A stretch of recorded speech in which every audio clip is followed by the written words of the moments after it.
we were sleeping. It was 3 in the morning, and all of a sudden we hear this knocking on a door and somebody screaming, "Fire, fire!" And we kind of get up and we don't know what's going on. We don't hear or anything, and we don't smell any smoke or anything. And my husband goes out and opens the door, and all of a sudden the oxygen got in the house. As we found out later, the fire was burning on the roof above us, and the whole house just kind of collapsed on us. And so we were running out. My son was 4 months old during that time, and I was running in his room, and I grabbed him from his crib. He has insulation from the ceiling all over his crib and pajamas, and I grabbed him, and my husband is yelling, "Get out of the house, get out of the house." And so I ran out. The neighbors called the fire department, and within next hour, the house burned down.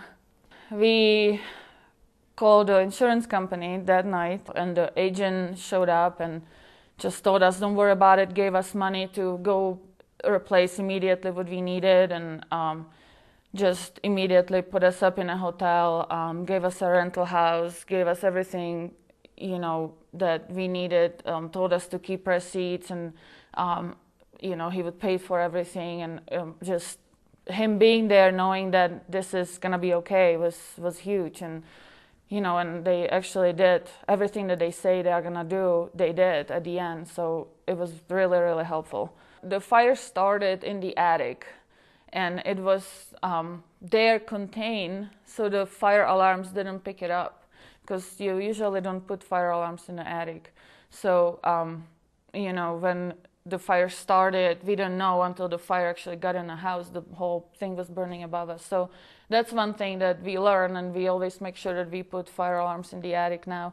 And we are also a lot more conscious about making sure that the fire alarms are working in the house. You know, every time that we know that the battery is low, we just like go replace it right away. We are just so conscious about that, and just a little more worried, because before it was always like, these kind of things don't happen to me. So you just don't worry about this, and you know, don't think about the fire alarms, and you know, you're not being so cautious. And now we just always make sure that all this stuff is done.